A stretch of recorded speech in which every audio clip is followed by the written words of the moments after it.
From the nature, we can really see the summer is here. Summer is the season of blossoming, of the power and sort of the fire of life burning high. And truly, now we're getting to the season when life is just full of color and sound and just like overwhelmingly, uh, engaging us into this just like a flood of sensations, and all of our senses are just absorbed into this dance and celebration of life and blossoming. So yeah, summer is here, and in the Finnish tradition, June is really a celebration of this fire and fire and expression of life, free expression. Now, really, all the creatures of the forest are really expressing themselves and expressing that love of life. Um, June is called kesäkuu. Kesä refers to kesanto, which means like a field that has not been like purposely cultivated, sort of. So it's just expressing freely, and really the growth there is freely. It's sort of resting from the harvesting cycles. I mean, from the sowing cycle. So it's just a resting field, and there is the different types of plants growing. And of course, in June, a big mark is the summer solstice, and so much of the traditions to do with this season is about that summer solstice. But before we get to the summer solstice, of course, we are celebrating the fire of life season. And there are these helajuhlas that are still going on. Different types of bonfires are burned, and people are gathering around them to celebrate, to tell stories, to dance, and to really enjoy life. And the culmination of these is in the modern Finland also the midsummer celebration, the Juhannus, which is about the summer solstice.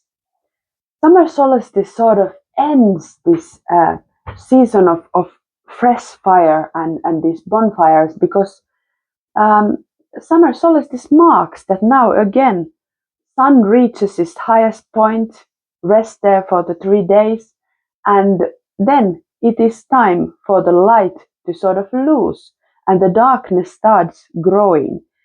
So after summer solstice, no more growing light. It's about growing darkness, and we are entering sort of back to the return journey, return to the winter's rest. But of course, that is still far away. But that is what summer solstice marks. It marks that now the light of life has been burning bright, and the fire of life is burning strong, and it is time for the counterforce to sort of start taking an active role. And in the Finnish tradition, it is said that from the summer solstice, the sun takes the servant's role, and the moon takes the master's role. As now from winter solstice, sun takes the master's role, and then the moon and the night takes the servant's role. But yeah, there are the mythological stories about Päivälänpidot, which means the feast or the celebrations of Päivälä, or the household of the day, or Päivä refers to sun also. Sun, Päivätär is the sun goddess, and Päivälä is the abode of the sun, or abode of the day, abode of the light, and now is the celebration of this season when really the day and sun is at its brightest. And in this Päivälänpidot, there is the story of Lemminkäinen. He is an important character in the Finnish mythology. He is the god. Lempi comes from the word lempo, which refers to the fire. So he is a very fiery dude. He's also said to be very full of attraction and like a lot of lovers, and so Lempi is to do with love between two individuals, but also it's to do with the love of life and sort of your passion of life, the fire of life. Even in your own metabolism, there is this fire that burns bright. So it is your strength, your power to live, your will, your sort of the fire that burns to keep you going.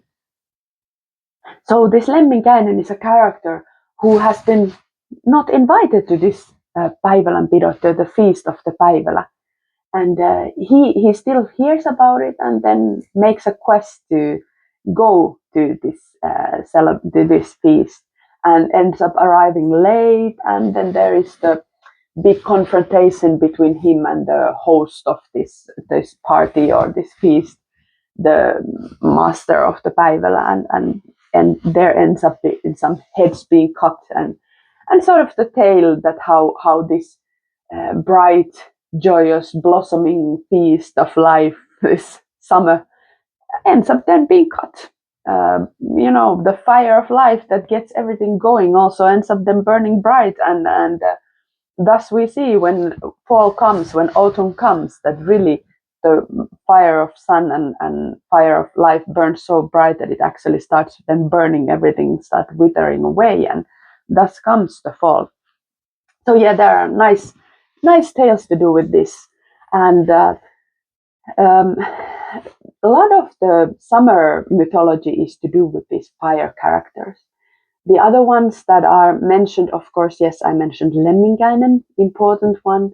There is the kokko, or the firebird, and there is, of course, tales to do with this kokko that is sort of the kokko bird.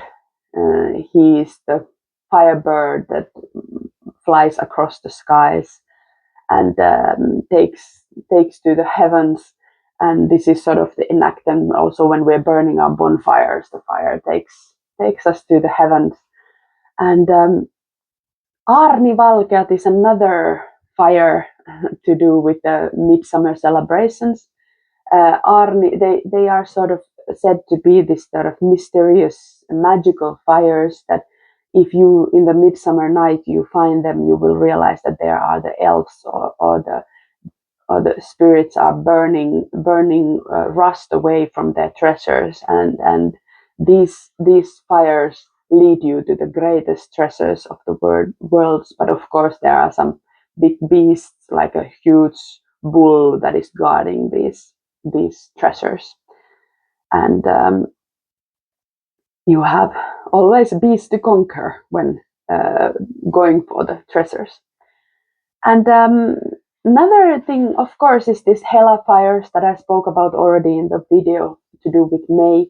But Hela is definitely an important. They are the fires of the whiteness, of the brightness, of the lightness of this season when we are really out there enjoying the lights and brights and colors of the world.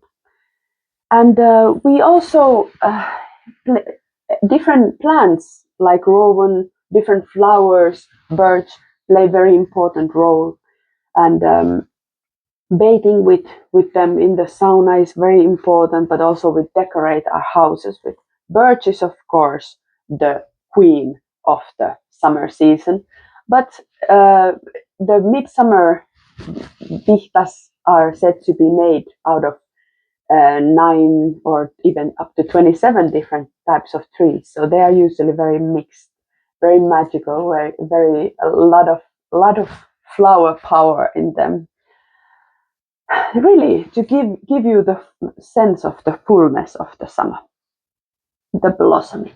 Even the cattle is decorated with these different types of branches of birch, and different types of plants are used, and they are said that their eyes are even covered. So they're really engaged into the forest, that they don't then get lost in the forest. So the covering of the eyes and sort of really engaging into the forest, be sort of in line with it, so then the cattle won't get lost during the summer in the forest. But one thing very, very important about midsummer is the love bathings and the sort of love magic, lemmenkylp. And love bathing is a very poor translation because, like I was mentioning in the connection of Lemminkäinen, Lempi means so much more than love. It's passion, fire of life, like the will, sort of, it's the, yeah, well, fire of life might be now a translation that we use. And when we do this bathing for this lemmenkylpy, bath of this fire, bath of love, we are, of course, somebody who has a lot of will to live, a lot of passion, a lot of fire. They are very attractive. So obviously, they also attract then their spouse, and sort of it helps you with your fertility and all this. We have used a lot of plants that aid you with the or also to process, because when you have a lot of passion, you have a lot of love, you have fire of life. It also oozes out offspring in the form of then actions, but also in the form of actual children. So yeah, then this love dating is also to do with if you have problems with fertility and so on and so forth. But also has been used in the midsummer uh, sauna traditions. A lot of different types of flowers are invited into the sauna, and the bath has been to do with, of course, there are very specific ones when it's done to a girl or a woman or elderly woman, or if it's done to a man.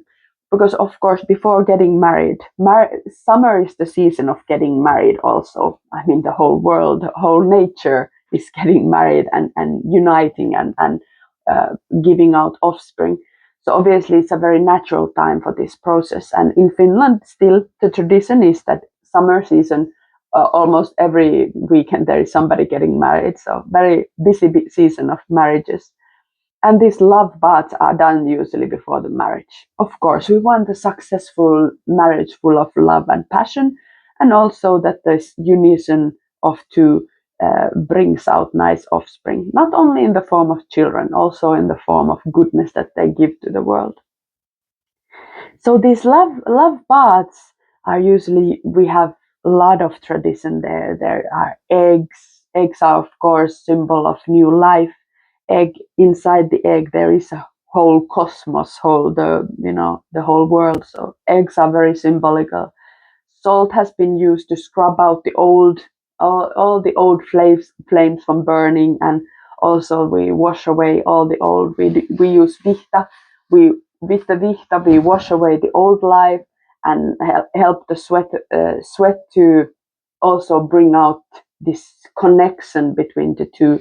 The vihta that is used for this lemmenkylpy is a very special one, and the sweat that enters there is considered very important, sacred, magical, and a lot of how would I say, the bonding between these two are done with the sweat and switching of the vihtas between these two who are getting married.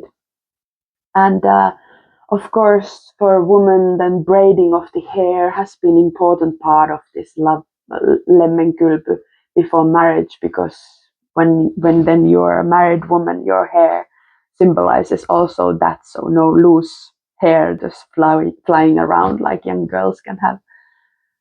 And yeah, different types of spells. And of course, the vihta uh, is a very important part, and be it a bath for a bride, be it a bath for groom, or be it just a midsummer bath, the vihta that has been used has had a very specific ways to be disposed of, because the magic is in the sweat in the vihta. So the vihta has been thrown on top of the roof of the sauna, and sort of there has been a lot of different types of fortune tellings to do with how the vihta lands there. And yeah, like I mentioned, that you can also use this sweat to attract somebody, or make your bond strong with somebody after this ritual bathing. But yeah, a lot of different flowers and a lot of different leaves and branches of the trees have been used for this. And of course, when we sing in the the midsummer saunas, we sing that nouse lempi liehumaan, let the flames of life rise to, let the flames of life rise, let the fire of life burn strong, and may the honor or the sort of the pride be bright, and may there be steps of bliss and happiness in the future. Poor translation, but anyway, these spells and invocations have played a very important part, be it the midsummer bathing sauna, or be it then the bridal sauna or the groom sauna, or preparing for marriage, or whichever way. When we are uh, talking about the blossoming of life, really wanting the flowers to bear beautiful fruits and seeds, then we are inviting the brightness of the love of life and the passion of life.